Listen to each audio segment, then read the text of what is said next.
right, Dieter and Hutch. We're talking about L.A. Lower Alabama All-Stars Senior Bowl. We're no longer boycotting the Senior Bowl. No. The bad man is gone. He left some remnants, to be fair. Their roster's a goddamn travesty. But not in the players, in the actual physical roster to try to figure out who these guys are. But that's just me being annoyed, which I've been wanting to as do. opposed to the norm. Right.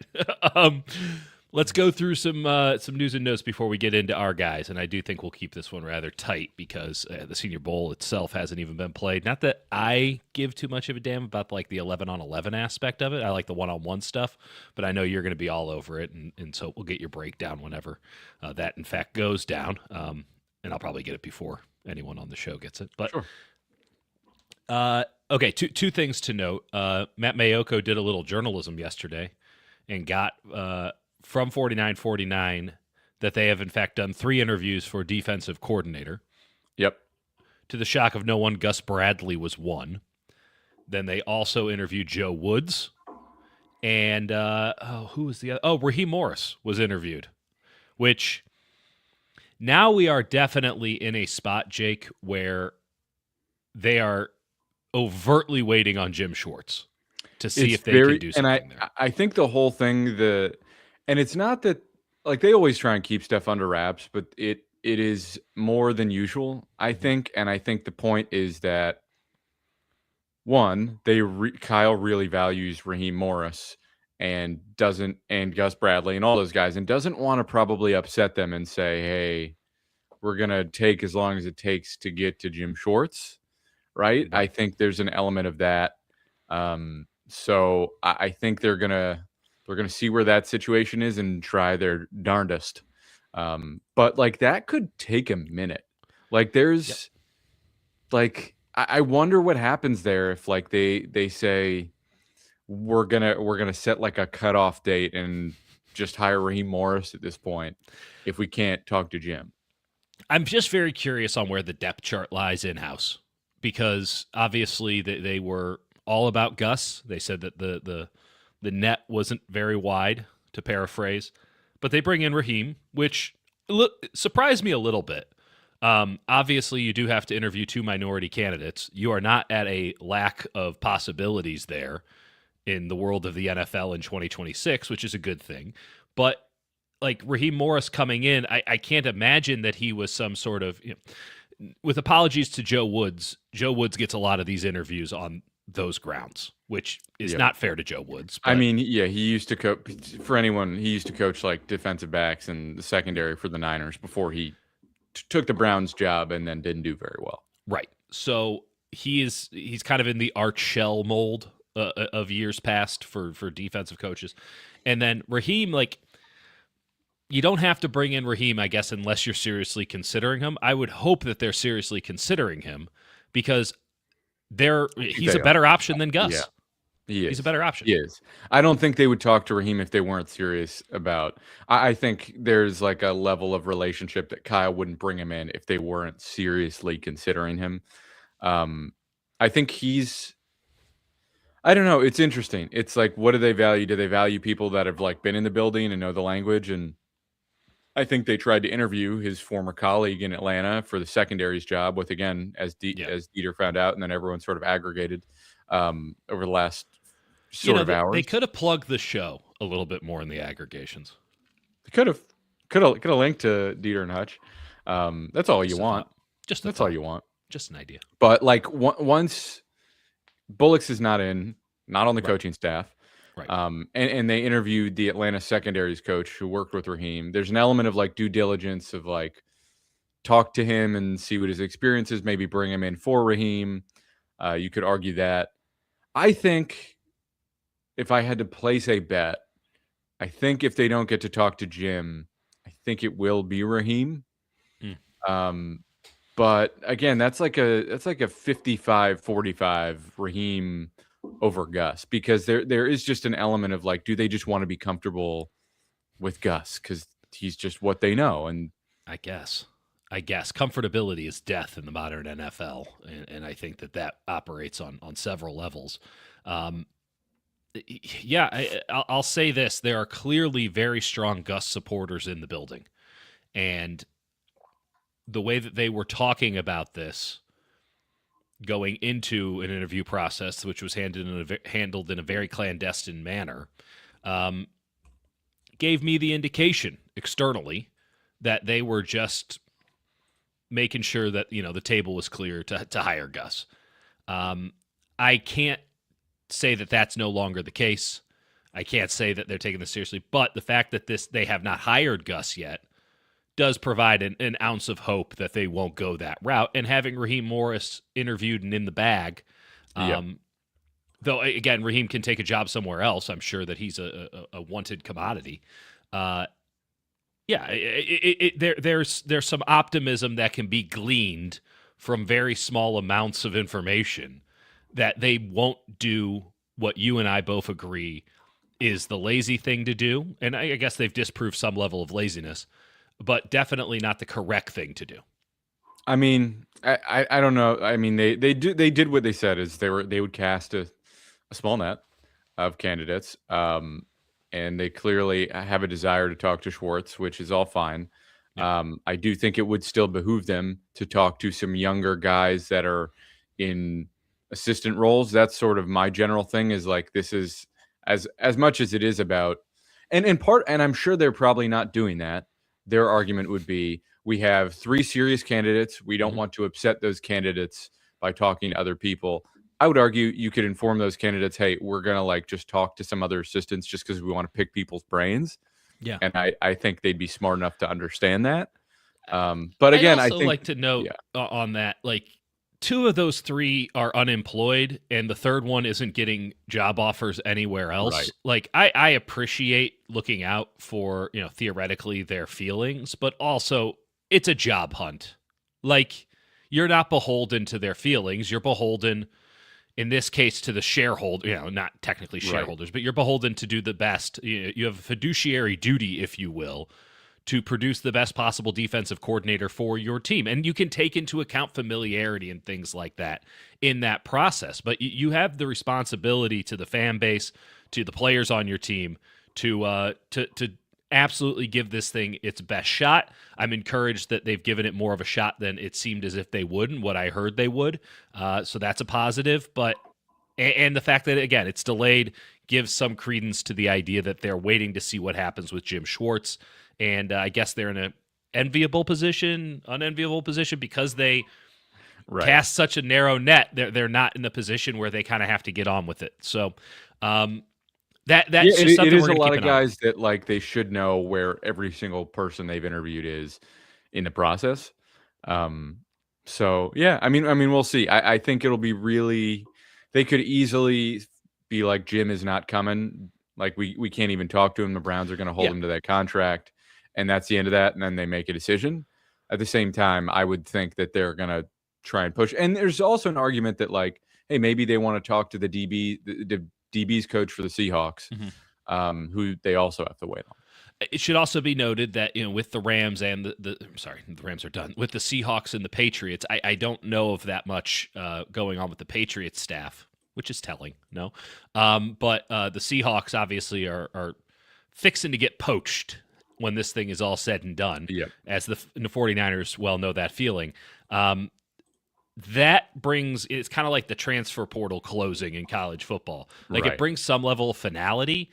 And do you want to be left holding the bag? I'm not advocating expediency for the sake of getting ahead of it, but waiting on somebody that you probably know you're not going to hire just to have that conversation, while I appreciate the idea, probably, in this case, I'll give Kyle some credit here, not worth the time, effort, energy, and the risk of then, Raheem Morris getting a better offer from somewhere else, because I imagine that he's talking to many teams about many things all at one time. One other piece of NFL news to get to, Kwesi Adofo-Mensah, the Vikings GM, gets fired today. Ostensibly, he came from the 49ers. That's that was my question for you. Does he go? Does he come home? Does he come back here? Because he was here with Balky and Harbaugh, and then they kept him on when and promoted him, in fact. And John Lynch is talked about him glowingly in almost every single draft Well, presser. And he's a Princeton guy. He's sharp as a tack. He is considered a really, really good mind. They've put together very, very good teams. They just made the wrong quarterback decision. My other question is, there's two options I think available to him. So it'd be a huge win for the Niners if they can bring him home and get him in-house, because that replaces a lot of the brain drain. He was the start of the brain drain for the 49ers. Does he go to the Chargers under Jim? They've had a lot of brain drain over the last year and a half or so. Does he take that a job there as a number 2? Or, and here's my real galaxy brain idea, he's from New Jersey, he went to Princeton. Does he go and hang out with the Giants for a year so that when they do fire their GM, he just takes that job for Jim Harbaugh? That's a great question. I like the galaxy brain idea. I think the reality would be you don't want to really stick around in the building and wait. And you don't really want to have the Sheehan stink rub off on you. I think you'd rather be in a more competent building. It would be interesting though if like I think you'd bring him in with like a temporary name or role and just advisor, like, as an advisor, right? Yeah, special advisor until he figures out what he wants to do. Bring him in for a couple months for the draft, and then say, hey, like we'll give you kind of whatever role you want, whatever weird title. It might upset some people that are trying to, climb that trajectory. Even we don't really care. No. We'd love to have you in any role. I don't think that's out of the question at all. There's not a single person that thinks that Joe Shane is keeping his job by How this did time he? next year. There's a lot of like GMs and it's whoever talks. I think what's the Bill Walsh quote? It's that coaches are too busy coaching the team, and GMs are talking to the owner. They're having martinis with the owner, talking about how to it's get not rid the of you. players, it's the coaching.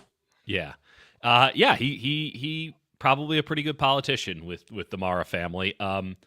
The other way that if the Niners, and I have no indication on this whatsoever, this all just went down. There had been some rumblings for, I would say, the last 36 hours that this could go down because they all got summoned out to New Jersey where the Wolves offices are, the owners of the Vikings. And a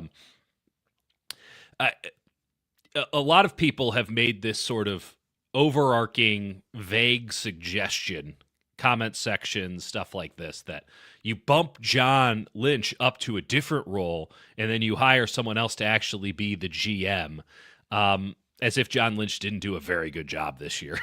As if they didn't make the playoffs with a roster that was, he Farhan the shit out of this thing. And that was good GMing. I don't quite understand how, getting Mac Jones, he doesn't get any credit for that, but whatever. I think there were like a lot of limitations that Jed put on the roster, and the fact that they were like, we're going to be proactive about shipping off these contracts and clearing the slate and all that, which they still have to do a little bit of going forward. But yeah, I mean, I think he maneuvered. It's also, you could argue he actually didn't do that great of a job, but the coaching staff did. I would argue Keon White as an acquisition was like a monumental addition. I think they drafted overall fairly well. Yeah. Some of the picks didn't hit, but a lot of that is like rookies just come in and get injured. And that's the other aspect of this is, and I want to make sure that we have these ground rules sort of set. Like if you hit on 50% of your draft picks, and you have to obviously have that a little bit top heavy, right? You need to hit on your top 100s or whatever. So Nick Martin is a serious demerit. But like if you hit on those, if you hit on half of them, you won. Everyone talks, the Seahawks draft so much better. The Rams draft so much better. Look at their drafts. Like I'm not arguing they don't draft better. They have better players. But they don't hit at a higher rate than the Niners hit when the Niners hit well.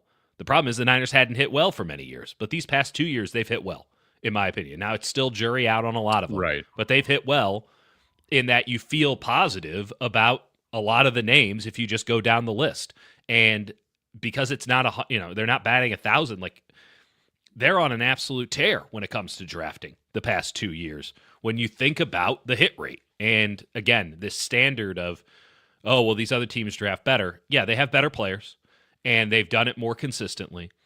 I'm not arguing that they're not better at drafting, but look at the hit rates. Look at some of the names that you don't know that are littered in there between, in rounds 3, 4, and 5, and even round 2 in some cases, where Right. it's like, hey, okay. But It's because tough you don't because live that every day, you yeah. don't feel it. But Seattle's also built such a monster where all the pieces just fit what they do so well. Mhm. And the Niners have a little bit of a mix and match thing where the picture isn't fully complete, and I'll give you they that. were doubling down and wasted so many years kind of like swinging for the fences. And, and the timeline got weird, especially with some older guys that they had to reset. I feel like you almost have to break it into 2 segments in terms of like which timeline they were on. But like, Um, let's just use the Seahawks 2024 draft just as an example. Okay, Byron Murphy, 16th overall. That's a win. That's an easy win. Christian Haynes, 81 overall. Okay. Tyrese Knight. Tyrese no, Knight. he's been a useful player He's a for him, good. but He's a depth player at 118. That's a good pick. AJ Barner at 121 is a good pick. Nehemiah yeah. Pritchett at corner. Couldn't tell you. I mean, this He's is played round 5 though we're talking about, and then it's like the rest are useless. Satoa Lamea, DJ DJ James, James. Michael Yeah. Jarrell, all pretty useless. But if Um, you hit the way that they hit on in 2023 with Witherspoon, Smith, and Jigba at 5 and 20, Derek Hall, who I Derek think is a Hall, really good player, at 37, Charbonnet, and then Charbonnet at 52, it doesn't matter that you drafted right? like And absolute and shit from even round 4 on. Anthony Jared. Bradford, who's terrible, has still been a starter for them. Right. So again, I'm not arguing that they haven't done better, but if we're just talking hit rate, because they go, oh yeah, they got like 40. Do you know they 50. drafted Bo Melton in 2022? I did know they drafted Bo Melton. I love Bo Melton. It's interesting though. The Niners have this ability to like pick up useful players in late rounds, and the Seahawks are really bad at that. The Yep. Seahawks are great at hitting on like sort of premium talent early, which is how you should grade it. But like in the late rounds, it feels like they sort of lose their sense of what they're even looking for. I mean, late round 2024 for the Rams. Brennan Jackson, Tyler Davis, Cardi, who they've already cut, Whittingham, who I think is actually a pretty good player. Whittingham is a role player. Bo Limmer, who they tried, and then they said, no more, we're not doing that. KT Leviston. Again, they have Steve Avila as their second round pick, their first pick in 2023. Yeah. Like, they've made really good picks. They also took Stenson Bennett, 128, which there's something else going on there. I don't want to get into it, but like, the idea that you have to hit at some point higher than like 45-50%, I just think is Yeah, I mean, I think people are right to be frustrated with the way they built the roster the last few years, and also injuries derail it, where trying to realize the vision of like what they were looking for. yeah. People also forget like how good it was looking, at certain points in the season, and then by the end, all the guys are hurt, and so you go, well, Yeah. it's not a successful draft class. It's also you can't grade a draft class on 1 year. Should we talk about this year's draft class and the Senior Bowl? I just want to point out that I would say Yeah. that the Niners hit on 4 of their first 5 picks in this past year's draft. In Williams, Collins, Stout, and West. I feel bullish about all of them. I agree. Collins' injury and development but he's like clearly played a key role and will be at least at worst like a rotational defensive tackle for him. Yeah, he'll give you 15 snaps a game for a long time. I think that he Right. can end up being a 30, 35, 40 guy, but you're getting a nice baseline just because he's so goddamn big. Agreed. Let's talk about some dudes at the Senior Bowl. And actually, let's start with your guys, Jake. I think Love that it. your list, frankly, is a little bit better. I have the winners. I have the 2 winners, but I like your list better. So let's Okay. start with, and again, no particular order. Gabe Jackas out of I'm gonna Illinois. say Jackus. Let's go with Jackas. It's Um, cooler sounding. So he's interesting. I just think outstanding frame, like real power at the point of attack. There's like a question about like the depth of his bag, and is he a fully well-rounded edge rusher? I don't know, but like in terms of you're trying to pick something to hold on to, and for me, that's a guy with truly, truly elite frame, and I think he's going to test extremely well. Yeah. I just think like when you're looking at all these random players and you're trying to pick up on something, I want to see edge rushers that have the right frame, that have power, that have speed, and have like measurable athleticism. And he popped off the tape for me. This guy is a classic 5 technique and a fun one because he doesn't have that sort of wide 9, true 7 bag that you're looking for, and yet you put him out there, and all he did was win his reps and win them with distinction and ease. 6'3", 260. I think he's going to test great too. It's a heavy 260, if that makes sense. Like he's a sturdy boy. This is just somebody that, again, we're not talking. I just think he's a winner. It's not quite the same as Oluwafemi Oladejo last year, but I think Oladejo had a little bit more to his game, but there is like an element of like untapped athleticism and a lot of upside that I think is only going to go up. I found him to be very twitchy for having a big old butt. Agreed. Which is something I'm really into. I mean, let's just be clear about this. I'm a butt man through and through. All right, I want to just stay on your list. I just want to go bang, bang, bang down your list. Kyle Lewis out of Pitt. I have an idea for Kyle Lewis. Tell me your idea for Kyle Lewis. I'm not sure he's a true linebacker. He's a little small. He's like 5'11-ish, and he's like 220 something. He feels like a slot or like a box safety. I don't think he has the frame to play linebacker, but my God, the coverage instincts are unbelievable. He's just super slippery. I think he's kind of a Swiss Army player that you can put in a lot of different roles and is going to help you out. But in terms of being like a Mike or a Will, I don't necessarily see it. But I just love the feel, the bend, the coverage instincts, and the way he gets his hand on every play. I think he's a real intelligent player who has sort of unteachable feel that I don't necessarily think is a linebacker. 2024 first team All-American. You probably didn't know that. First team All-American in 2024. He had 201 tackles, 25.5 for loss, 10 sacks, 6 interceptions, 12 pass breakups, and 2 forced fumbles. He is on Bruce Feldman's freak list. He goes 21 miles per hour plus. Yeah, he's 6 foot and 225. There has never been a better time to be Kyle Lewis and play in the NFL than right now because of his namesake, Kyle Hamilton, Nicky Manwari. Yeah, those guys are bigger and stronger, but the position that I like to talk about a lot, and it's obviously very prevalent in the college level, star, jackal, joker, whatever you want to call it, with defensive coordinators, if they're on their P's and Q's, looking for more guys like this, big nickel would be another way to maybe describe it. If defensive coordinators want to adapt the game to where it needs to be and what Mike McDonald's going to do, and what's the one thing we know about every Super Bowl, every coach watches it, every coach copies it.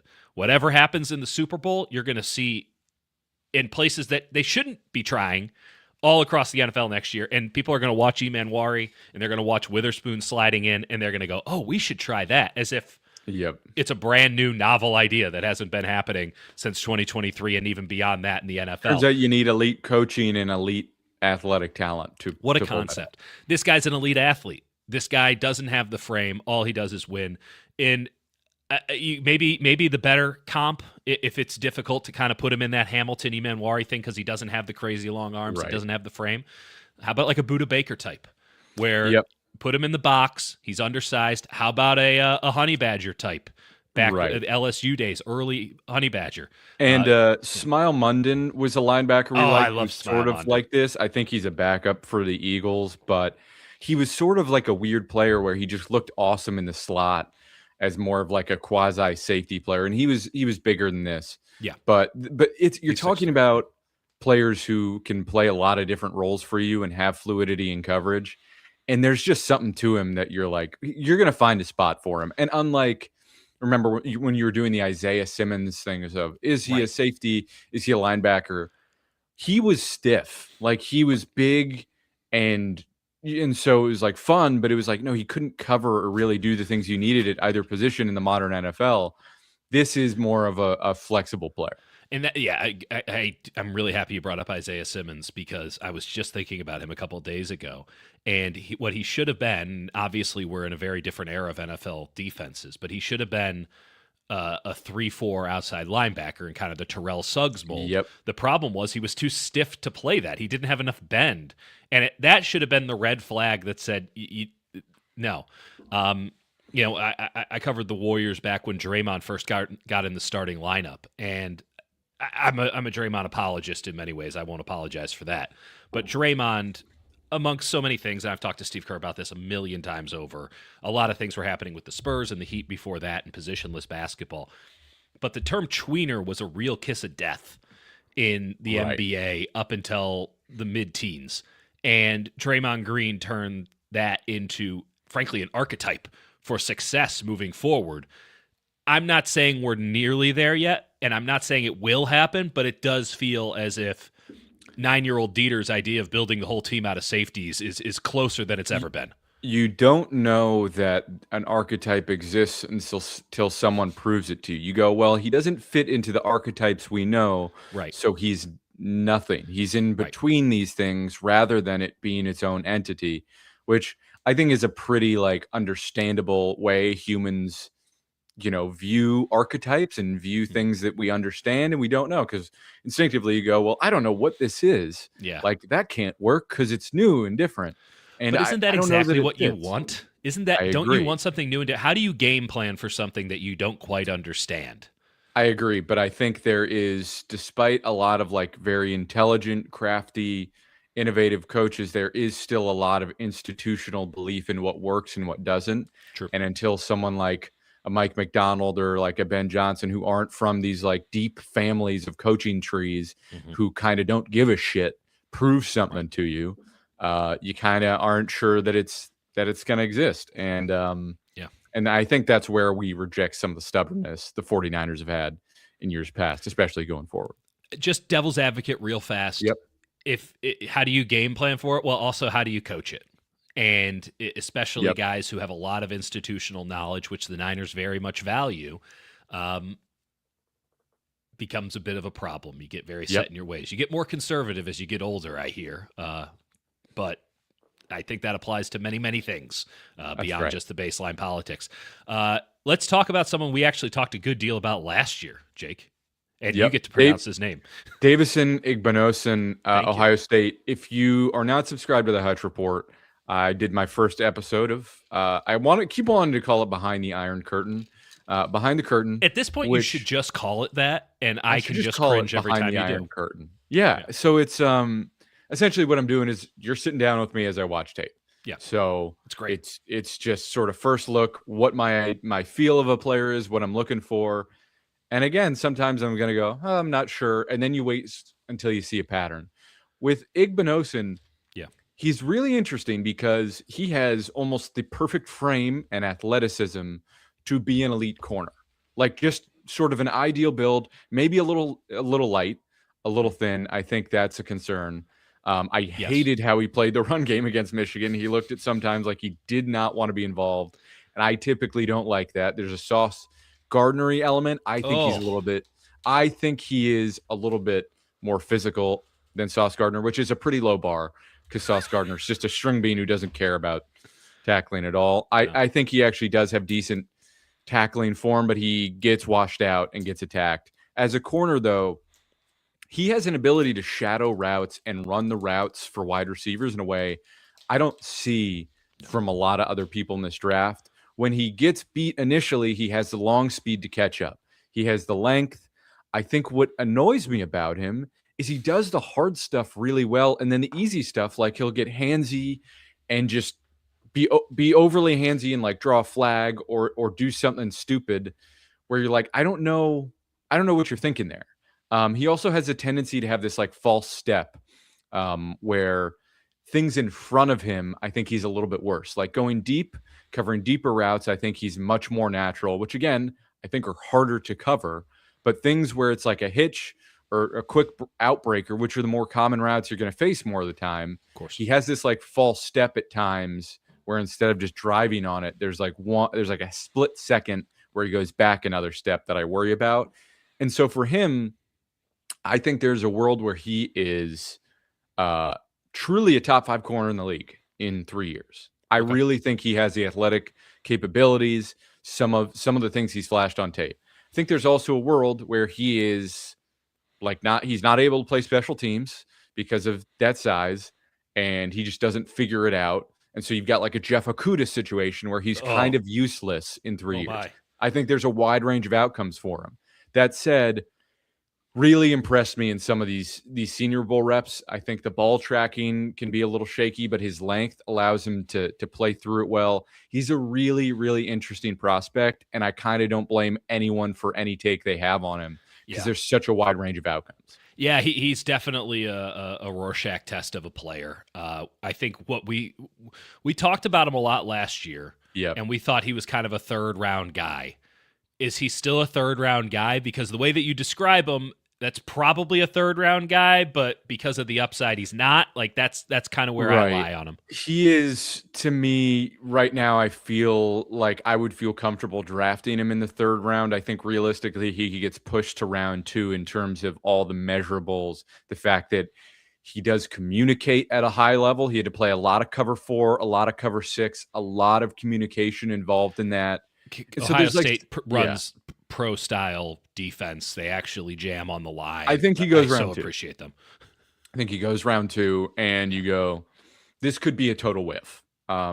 Even though there's so much to like. And again, overall, I really like the player, but there's a lot of downside and like that false stepping thing. I'm not sure if that's fixable or not. I'm not sure. It could be done in 20 minutes, or it could take his entire life. There's some Renardo Green here. There's some real Renardo Green energy to this guy.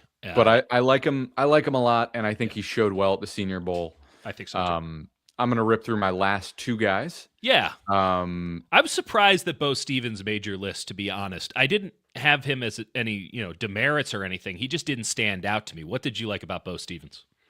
Bo Stevens, so first rep, he gets destroyed by Darrell Taylor from Florida State, and then immediately goes, come back. He's like, I tripped or something. I wasn't ready for that. He got absolutely. I mean, no one got beat harder than that first rep. Yeah, and then the next rep, he dirted him. He put Darrell Taylor into the dirt, and then he did the same thing in a one-on-one against, I want to say it was the Texas A&M kid or Texas Tech. Did the same thing. The big Hunter 10, the tackle. So it was. I see him pop off the ball.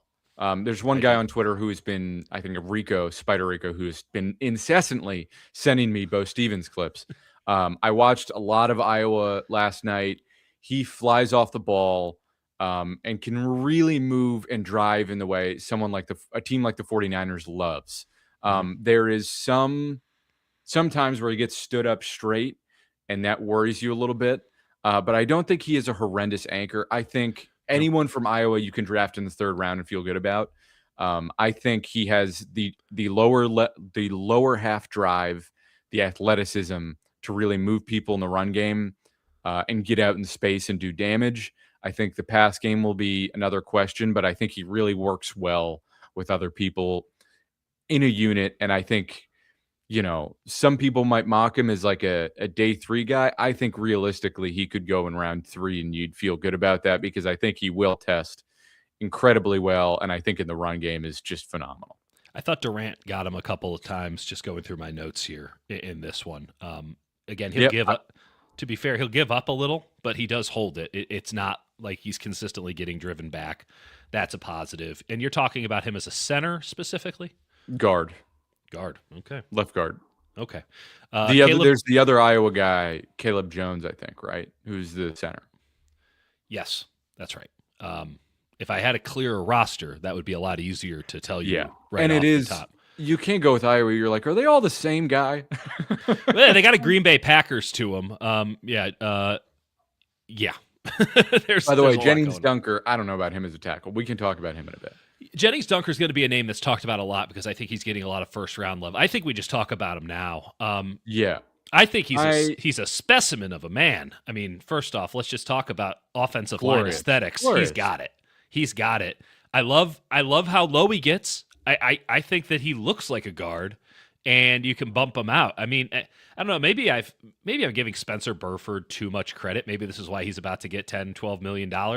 But like, I was kind of radicalized by the idea of Spencer Burford, career guard, getting bumped out to tackle, and then you see him in training camp. And I know a lot of people didn't see this. I saw it. I was keeping close eyes on him the whole time. He moves. Oh my God, I was taken aback. And there were some plays where I'm like, is that Trent? Oh no, it's Spencer Burford.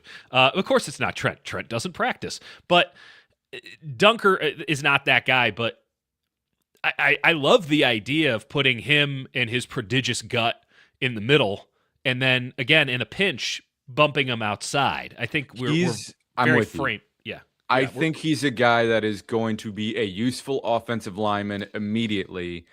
I don't actually know that he has high level upside. I he think can't play left. He can't play left tackle. I don't think he's stiff. To me, he's Austin Pleasance at tackle. Like he feels stiff and physical, but like it doesn't move well enough and sometimes doesn't drive well enough, but like is glorious. And I cannot quit the aesthetic and I cannot quit the sort of physicality and all that. Yeah. 6'4", 320. I don't have arm measurements. I would imagine that they're bog standard. Kind of. He feels like a big guard. He feels like a big physical guard for me. He really does have some. Who would be my comp for him? Is it wrong to say like a Landon Dickerson-ness to him, something like that? I think Dickerson's a little He's smaller, yeah. But he gets so low. Like that's the thing. Like he was in. There's a lot of offensive linemen that are very vertical and upwards. Yep. They don't want to move their lower back. He's in like a sumo stance.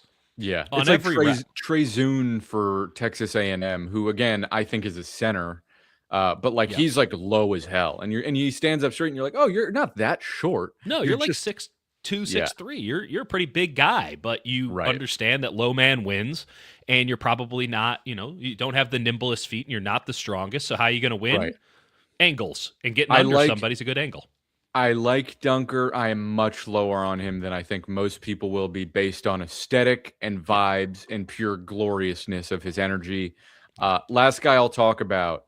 Yeah. We talked about disruptors at defensive tackle. And in terms of like, I don't want to get out over my skis here, but early, maybe the closest thing to Walter Nolan upside-wise might be Caleb Banks. It's a different beast, but the disruption, the high-level potential for disruption, I think Nolan is a different specimen. He's a tier above, but Banks is a fucking freak in the best way. 335 pounds, absolute explosion off the line.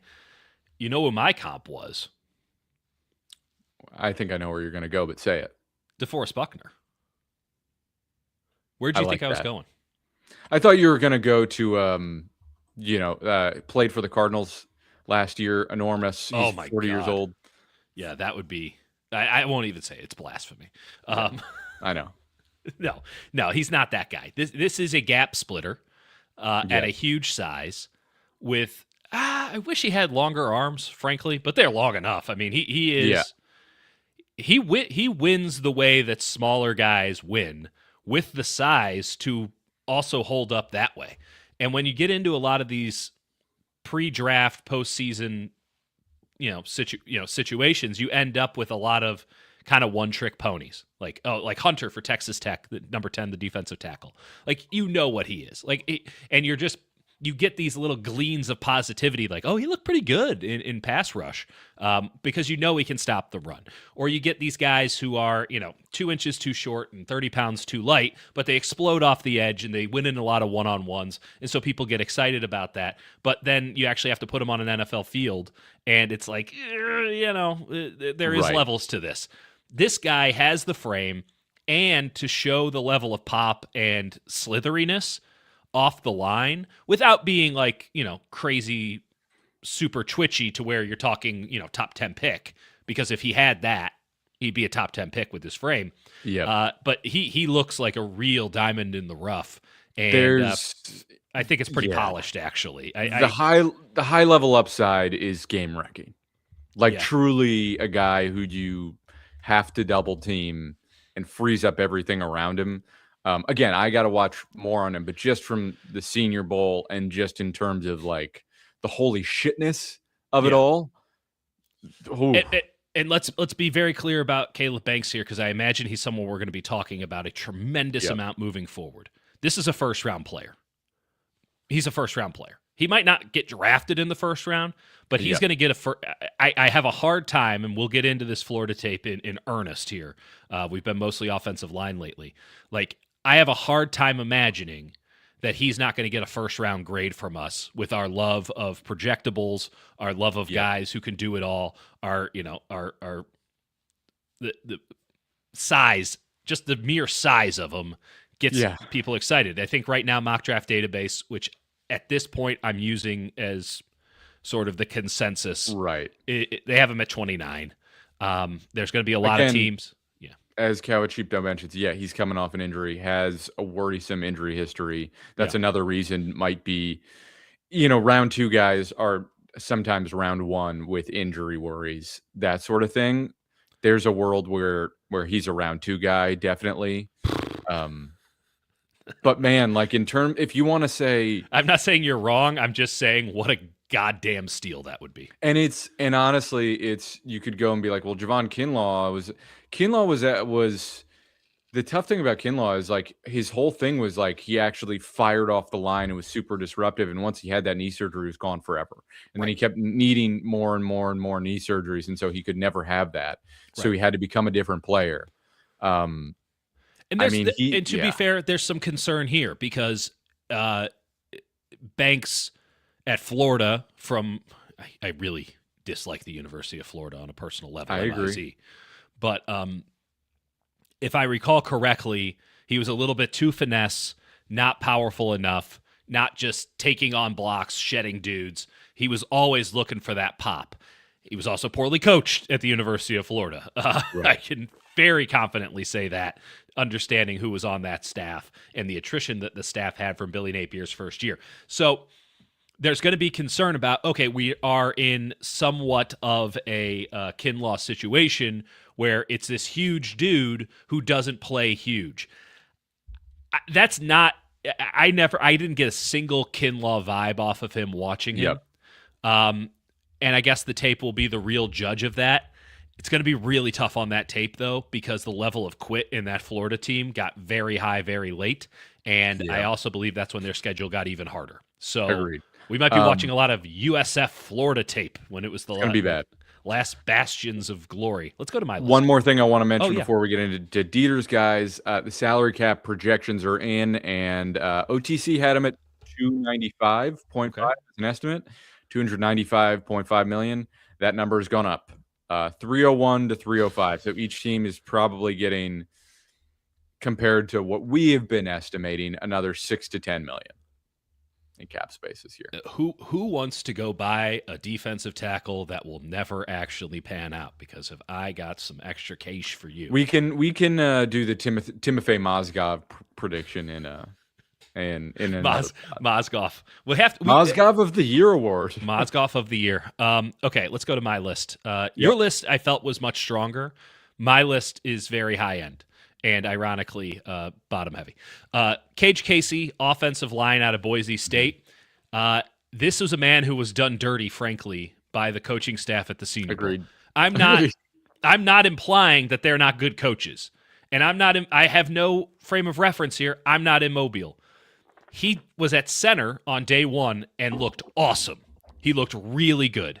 Kept winning reps. Kept beating guys who are day 1, day 2 talents at defensive tackle, and you're like, who is this guy? I thought he played for Memphis for a while because of the helmet. Turns out it's just a fancy Boise State helmet. All that. And I'm like, whoever this guy is, Casey, I'm in on him. Then day 2, they're like, try out tackle. Nope. And he's like, oh, shit. That's not for me. Now, he did play tackle, and ironically, I went through my notes, Jake. He's one of the first players I sent you this season that I loved Cage Casey and that there was really something about him. My notes are so scatterbrained that I just, just find Cage Casey somewhere on my hard drive or in my iCloud. I loved Cage Casey, and I liked him at tackle, at least early in the season for Boise. Watching the one-on-ones, I can no longer stand by that, though we will watch more tape on the guy. But I think at center, he's really got something there, and looked really good in that spot, looked comfortable, looked like that was his natural position as opposed to tackle. Cage Casey's a guy that I'm just going to be keeping my eye on for the next couple of weeks because there's There's something there, and he looks like a good scheme fit for the Niners. But frankly, I have a hard time believing that he wouldn't be a good fit for anybody, given that he can play all the way across. He seems again like a guy that can kind of play on a lot of different spots. Probably not tackle unless you're in a pinch, but I'm with you. I liked him a lot on the interior. I mean, Graham Barton, the center for the Buccaneers, he's That's- not Graham Barton. He's not. I would say I mentioned earlier Trey Zune, and we'll talk about Texas A&M in a second. But boy, will we. I want to give this name out again. I don't think it technically applies for the Niners. We are very much in an open-minded whole NFL portion here. We'll narrow it down on Niners plenty. But Tanner Koziol, thank you, is awesome. He's sick. It took 1 rep for me to write down his name 5 times. The next 7 reps that I saw of him, I'm like, this is the dude. He has some sweet, sweet mitts. He is 6'6", 6'7", 250 pounds. He's not the fastest dude in the world, but he wins his routes. He is a deft route runner. And I'm just going to pull this up. Hopefully this is not the end of our copywriting situation. Look at this man just dunking on people. Oh, you'll get other angles. Don't worry. He can get up. Ball State, so he had to block a little bit because he was in the MAC. Linebackers can't stick with him. Safeties can't go up with him. And he's got, I would argue, maybe the best hands of anybody I saw this week at the Senior Bowl.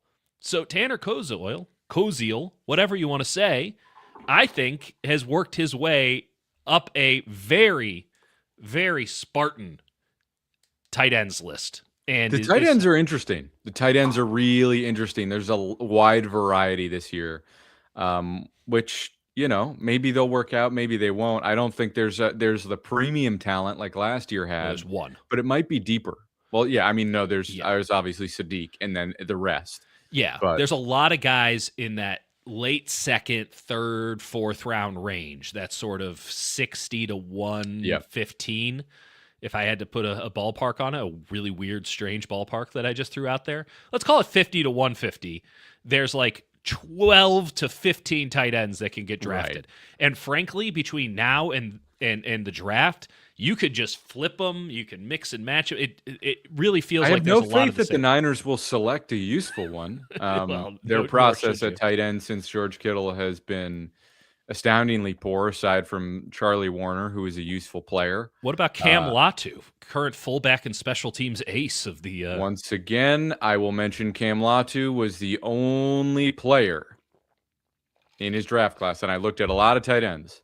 He was the only one in red that I said, no. Nope. I said, fuck no.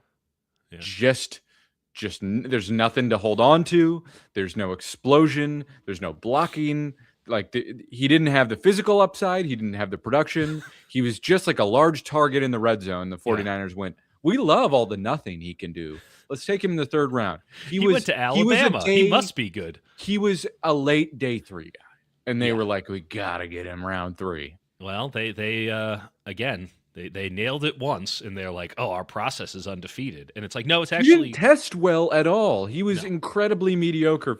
Okay, before you blow a gasket, Cam Latu, we've gone over it a million times. Let's talk about Chandler Rivers. Chandler Rivers is like the opposite of, again, pronounce Ohio State guy's name. Davison Igbinosun.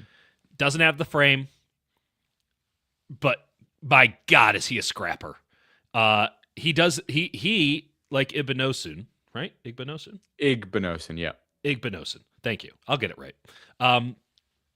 He's a mirror. He just stays with you. He's 5'10". He's got some weight to him, but he's 5'10". It's going to be an issue for a lot of teams. I don't think it should be. I think this guy is, at the very minimum, an exceptional slot. And because he was good for 50 tackles a year, he loves the point of attack. And I thought that he was just in the hip pocket of every receiver he went up against at the Senior Bowl. You watch a little bit of Duke, and this is preceding a question I think we're going to take in just a bit. Duke gets men. Duke plays like grown man football. And this guy, again, the measurables aren't great, but the tape, as far as I can tell, and again, we'll get more into it here. Yeah. Duke gets like 2 or 3 stars that are just like annoying little shits who fight for their lives. I sent a lot of kids to Duke back in the day on this predication of guys who were smart, guys who were good enough to play at the time Power 5 football, but guys who probably needed a year or two of coaching.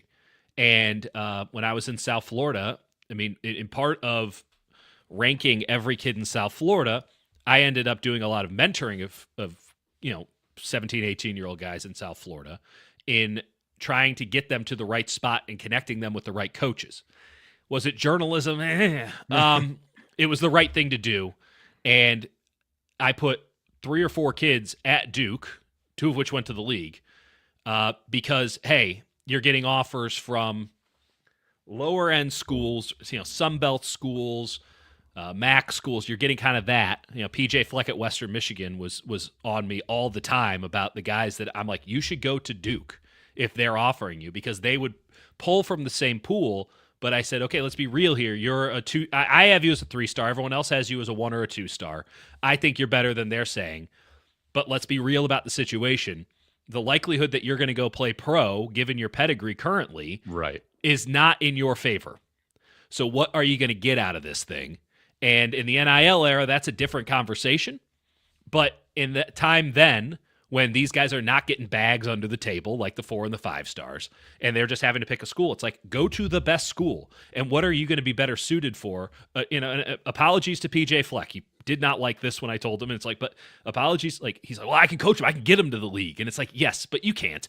And your track record kind of proves it. You going to be better off with a degree from Duke, or are you going to be better off with a degree from Western Michigan? And as someone with a degree from the University of Missouri, let me tell you, wish I had the Duke one. Wish I had the Duke one. Not that I could have gotten in, but it's merely that Duke does a very good job. They have a long track record now under many coaches. Back then it was Cutcliffe, of finding guys who can play at that level, need a little bit of seasoning, but are smart enough to take the coaching and have enough talent to maximize whatever that is. They get a lot of dudes who maximize what they are, and that's a hell of a lot better to me in a lot of situations, particularly when we're talking about day 3 draft picks, than guys who have all this talent in the world but have never put it together once in their lives. At some point, that characteristic is the truth. And I'd rather have some overachievers with something to offer, and Duke usually gets those guys going all the way back to 2012, 2013, 2014. So I always like one Duke guy. Chandler Rivers is my one Duke guy this year because I know the kind of program he's coming from.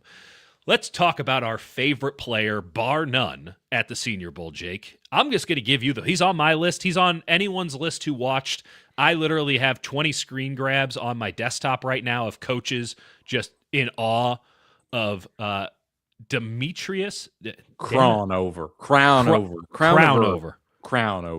I mean, Demetrius Crownover. Wow.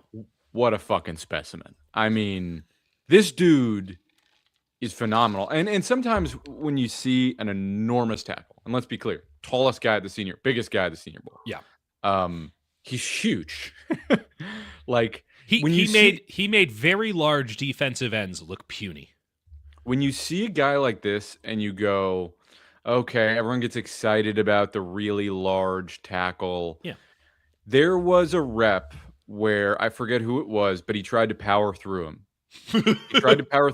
And it just as an example, it literally went like this. Nowhere. He went nowhere, which doesn't happen in these. There's always like a slide. Yep. The offensive tackle is to, hop his feet and set and slide. He didn't move. He just ate it. And when you watch him, and I went back and I watched all of Texas A&M, which has like 4 very draftable guys. Yes. All quite different. All like a former kind of Duke head coach Mike Elko, by the way. A lot of different variety at Texas A&M. Clearly like invested in that offensive line of 4 draftable guys, 3 of them in the first 3 rounds. Yeah. And one of them on day 3. Like, Crownover is enormous, but also plays a little bit lighter than his enormous size. So Is this going to be an outside zone guy? Probably not. But my God, the pass and so he's susceptible to inside moves. He's going to be susceptible to like ghost moves and speedy, bendy guys. But no one's beating him with power Not a at single all. one. Not a single And person. because of his length, like he can really reach and get a hand on some of those guys, even if they are beating him initially. But like his pass protection, when you watch reps, anyone that he can get even a finger on is not getting around it at Texas A&M. And when they use a lot of him just in like sort of gap scheme or power runs, a lot of like he's not pulling, he's just on an angle like at Texas A&M. He's not doing any pulling, he's not doing a ton in space. But like he can get involved a little You bit in don't the want run. that thing moving forward. You don't want So 6'7", 335 pounds with 35-inch arms with momentum. there's a lot to be concerned about, but there's so much more to be excited about. And I think he could be a little bit like DeJuan Jones, but with much lighter. Like DeJuan Jones is like 400 something pounds. He weighed in at 330 something. Yeah. It's hard not to like him. I loved his footwork for a big man. He is not fleet of foot, but I loved his footwork. His hand usage could really use some refinement. It's raw there. It also doesn't really need to be anything more than raw. Like, I think 80% of NFL defensive ends aren't doing anything once he gets the mid on you. He is Right. he's a wall, and he can move his feet enough to keep the wall in front of you. He will, as you said, swim moves might be there. Guys who get up and under him, though I thought he kept a pretty good pad level for a huge man. Not great, it's going to be an issue. But I'm comfortable saying that of any non-first round graded offensive tackle, he has the highest ceiling. And Interesting. I don't know where that falls currently. I would have a very difficult time trying to convince somebody after pick 50 that you should wait on him. Because I think as it stands now, he is not in the cycle. He's not a buzzy name. I loved the tape. I loved it. I don't need to go over with offensive tackles, and this is an issue with the NFL, I would argue, in the whole, but I'm gonna be susceptible to it right now. I don't need to know what you can't do. I need to know what you can do, and we can work with that from this point on. You could play him at guard tomorrow. I disagree with that. I think he's like enormous, and I mean, it depends what system you're running, but like I don't know if you have a shorter quarterback, playing an enormous guy at guard is going to be a little bit of an issue. I'll give you that. I'll give you that. But I know what you're saying. like, you're not getting around him. The level of stunts. But like that could congest some of the space and some of the stuff that you want to run with a guard, where you want to move some of your guards. I think he is a true tackle. But like in terms of like if you are running a scheme that's throwing the ball a lot and spreading it out, like you could play him at guard. I just don't see how you can't do a Mekhi Becton situation with him as it stands. And he's 6'7", 364. I mean, I see a lot of Becton in him, but I like the footwork enough to where I have no problem. Left tackle is going to be a bit of an issue when you get out to those wide nines and the real wide splits. Yeah. But at right tackle, day one, I think you're in a really comfortable spot with him because it's pretty, obviously, right tackle, and you can mix and match your guys, but typically that's a tighter split off of the right tackle. And with so many teams going to the odd man front, I just think that you're, a lot of head on hat situations. He just doesn't lose. And I was very taken aback by how good he looked at the Senior Bowl, and then you watch the film, and I only got through the Notre Dame one. I thought he was outstanding in that Notre Dame game. He's awesome. He's awesome. Real pop as well. Zion Young out of Mizzou really needs very little analysis. Man amongst boys. Yep. I mean, it's funny. He actually lost to probably my least favorite tackle in day two, Austin Barber out of Florida, who I just think is a soft-handed, I do not like his tape at all. He was better day two, and Young lost once to him, which because he's winning like every other rep, and he can just go through people. To be clear, he's not just winning. He is like Euro stepping dudes. He's spinning them. He is toying with them. And then also when they're like, hey, can you not do the fancy stuff? He's like, oh, okay, bet. And then he just plows you into the ground, even though he's giving up 50 pounds in all likelihood. He's 6'5", 262. Yep. He's a freak. He's an absolute freak. Here's the issue with Zion Young. As someone who witnessed every Zion Young game firsthand, well, not firsthand, but watched every Zion Young game this year and talked a lot to a lot of people, friends and professional acquaintances alike, about Zion Young. If his head is in it, he's one of the 10 best players in this class. His head's not always in it. And it's not to say that he's he's a total wild card or whatever. He's an emotional player. He was good for 15 every game for doing something just dumb and emotional. I think he's a smart guy. I don't think that I think that he is the engine runs too hot often, and then you have to shut the entire car down to get the radiator to cool off. And there would be reps where you would see this, and you'd be like, hey, Zion, I don't know, maybe we temper it out a little bit to where you're not, saying, okay, I'm going to take over this entire series, which he did once every 2 weeks. He'd be like, you know what, we're done here. And he would go and he'd get 2 sacks and he'd 4 pressures and it'd be done. And you get in the red zone and it's over. And then there would also be series where you're like, I don't know, Zion, like maybe we don't play patty cake for the next couple plays. Maybe just get off the field. Inconsistent motor, inconsistent just generally. He's a sports car. He's a sports car. You can't take the kids to school in the sports car. But man, if you got a nice Saturday and you got some windy roads, no one's having a more fun time than the guy in the sports car.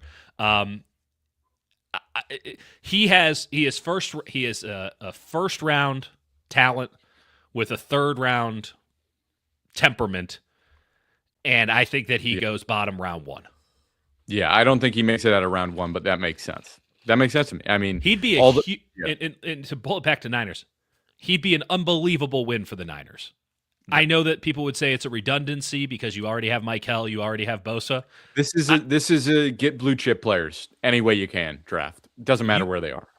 In 2 years, you're going to be talking about, hey, how can we get off of Bosa because we have Zion Young coming in? I mean, if it works out. And then on the other side is, well, that was really bad, and well, Kyle's out of a job anyway. So, it's not crazy risk because it's not off the field stuff as far as I know. It's not. He's just a temperamental football player. Do you remember a temperamental football player who played for Mizzou last year, who had some pretty big plays in the playoffs for the Chicago Bears? I do. This is another thing that I'll just say flat out. I don't think that Eli Drinkwitz is actually a very good coach. And I think that's going to be a real problem for my Tigers moving forward. I think he is an exceptional recruiter. I think that he is a great talent evaluator of coaches. So if you believe in the Bill Cowher school of I don't coach players, I coach coaches, he's very, very good at that.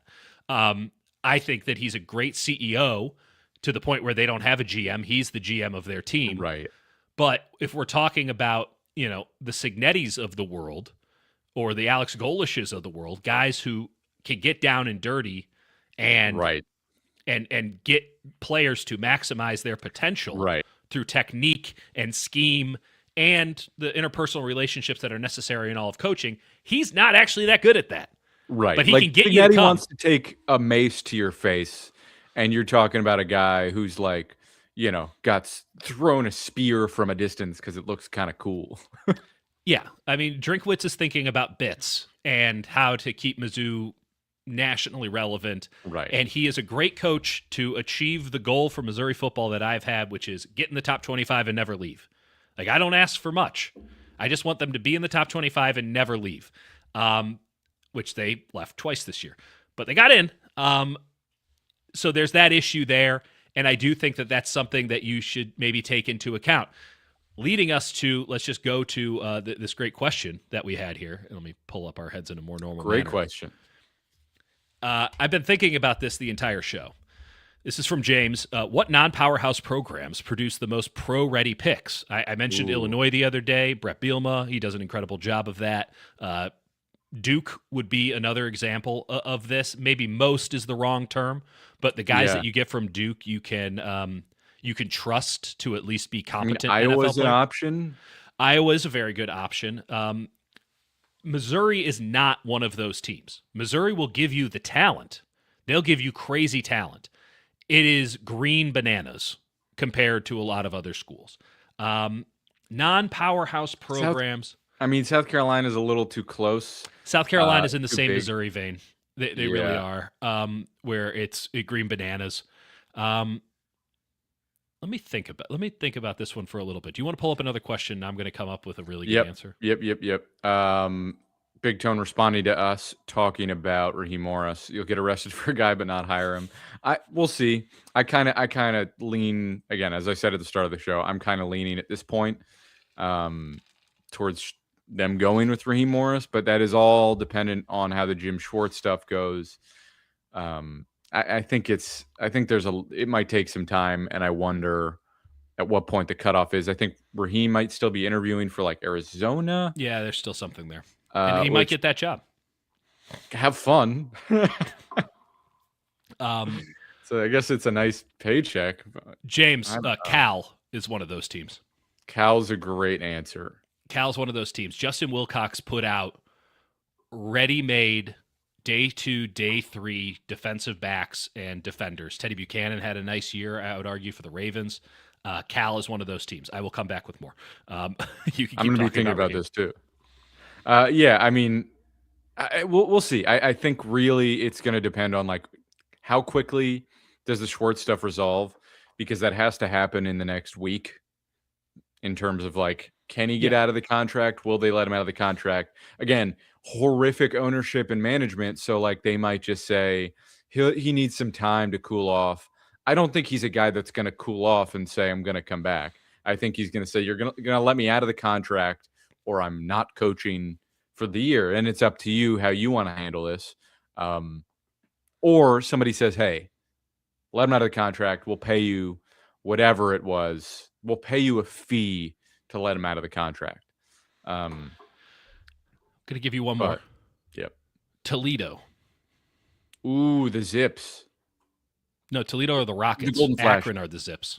Wait, who's the Golden Flash? Is that Kent State? Yeah. Yep.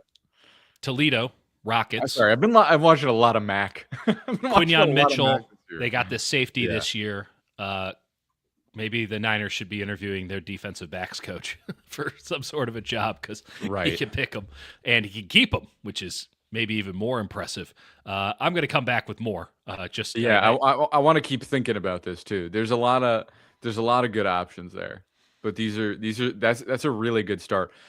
Not quite Cincinnati. There's a little bit of a hit or miss, but it's not quite at that level. But I would say in terms of like an undervalued program that produces some decent players, it's not there. It's not there, but it is in the mix. How about I'm just Pitt? Looking at Pitt's kind of hit or miss, but like we're on the right track there. West Virginia does a decent enough job. Guys who come in from West Virginia do a pretty good job, typically. In terms of not the high level talent, but like a back end, you're going to get a nice undrafted free agent. Maryland for like undrafted free agents. Mike Locksley, you know what? That's actually a sneaky good one with Maryland, because Mike Locksley is like an even worse Drinkwitz in that he can recruit him and then he can get him to the floor, but he can never maximize him. Another Loxley's, one, Loxley's a good Sorry, another one sort of in that vein. NC State, a little bit. NC State's, that's a tricky one. That's a really tricky one. Defensively, they've been good lately. I can't remember the last good NC State offensive player. Right. I'm not sure. But they do. They have a lot of high motor guys at NC State. Though NC State, you could argue, I mean, that's ACC. That's high end ACC. Yeah. Yeah, this is something that I probably need to fundamentally just have a list of. I mean, it's a very interesting question. It's a very interesting question.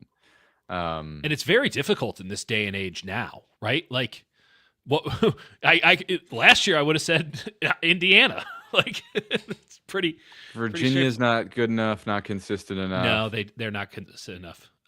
You mean ACC title game losers? Duke, I think, is a good floor program, and maybe that's how we need to phrase it.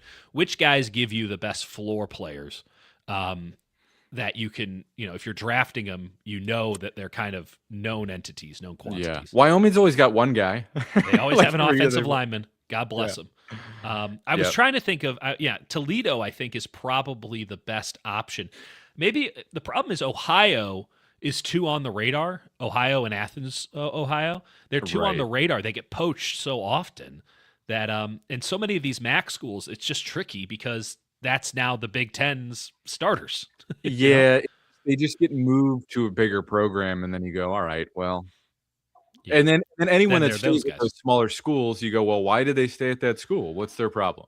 Yeah, we were asking that with Mitchell 2 years ago, where it's like, right, what do you still do? It's like, oh, loyalty, this and that. And it's like, oh, I don't know. If there was $1 million, I'd have a hard time being loyal. I'll give you one last one that's not quite the right answer either, but like the Raging Cajuns always have a couple interesting players. I'm not sure that they're always like incredibly pro ready or like incredible, but like for a team down there that's in the Sun Belt, they do some good stuff. Yeah. I want to say Washington. I feel like Washington's too far ahead. I mean, they played for a national title a couple of years ago, so that doesn't seem fair. Georgia Tech doesn't really work. No, Georgia Tech, and I kept coming back to Georgia Tech because I like so much of what they do on a day-to-day basis, but they don't actually put that many pros in the league. Syracuse recently has done a good job. Yep, I was thinking about them. ECU's interesting. East Carolina in terms of like a weird team. That gets it's a weird place, by the way. Greensboro, North Carolina, weird spot. Like, it's fun. Like, I like ECU. Right. It's a great party school. Like, it's cool, but you're just like, oh, this is not – because North Carolina is like the triangle and then, Charlotte, like the Charlotte Metro. And then they're just out there, just hanging. And you're like, whoa, we are 4 hours away from Raleigh. And not to be confused with the Chanticleers out of Coastal Carolina. Chanticleers, sorry. Yeah, Coastal Carolina, which is I think Myrtle Cal Beach. Right now, though, is probably the answer. Cal does seem like the answer. And Cal makes some sense in that they're pulling a lot of guys from West Coast community colleges, which are really underrepresented. I'll give you a good one. Kansas State. That's a good answer. Because they pull from all of the great so Texas has really good community college, but it's so over-scouted that you're in community college because you really messed up. Like you did, you like stole the laptops from the school lab one day, and now you can't go to, TCU.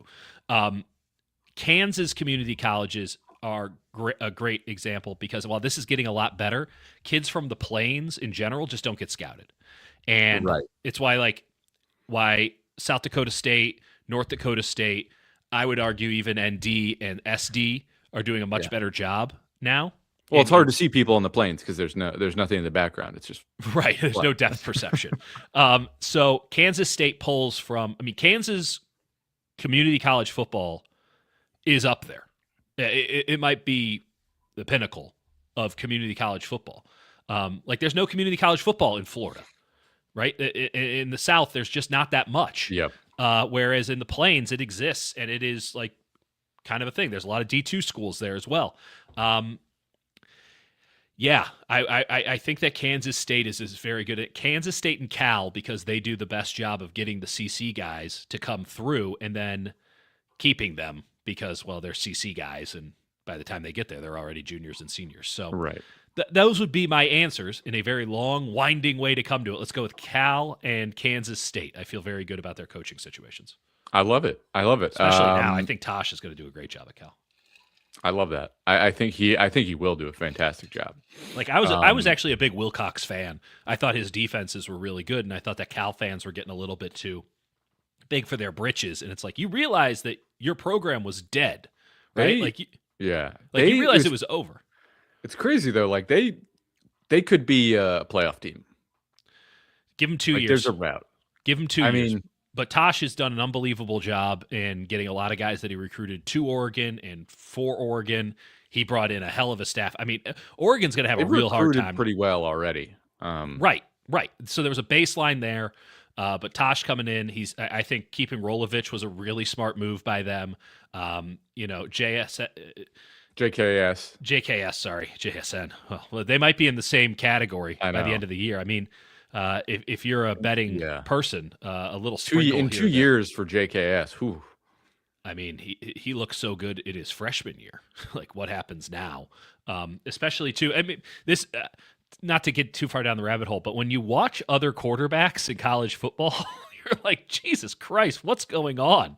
What is happening? Let me just briefly say, if you have not gone into the $7 million man, the Iron Curtain, Bryce Underwood for Michigan, fucking terrible.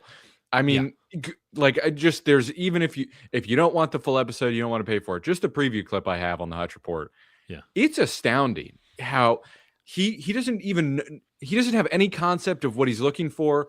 There's basically sort of like a Yankee concept, and just the most basic, a deep over, or I mean a deep post and an intermediate over route where you just go high low. One guy takes the safeties with him, and then there's an underneath intermediate route that you throw the ball to. Easy one to the flat.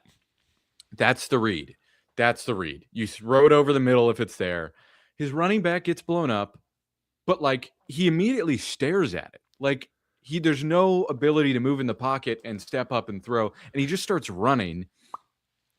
I could not believe how bad the film was for him. And if he doesn't improve, Michigan's fucked. I know he should improve. I know he's incredibly, he's a 5-star. He's number 1 in the nation. He's a freshman. And Nick Saban was he needs a year. He shouldn't be starting. He'll get better. When you pay him that much. But the instincts in terms of what he was actually looking at were very, very, very concerning. We'll find out. But I like JKS better. And I do too. Boy, can that kid sling it. My goodness gracious. We were going to keep this thing short, and look at us, an hour and 16 minutes in. 17. Well, yeah, you can't bring Overcrown into the conversation. Not let us ramble. That's the Senior right. Bowl. Jake will have takeaways from the actual game. I'm not going to watch it. You couldn't pay me to watch it. You can pay Jake to watch it. I am being paid to watch it. And then, well, I don't even know what next week looks like. I'll be around the Super Bowl. I might try to poll some people. I don't know. I have no idea. We'll see.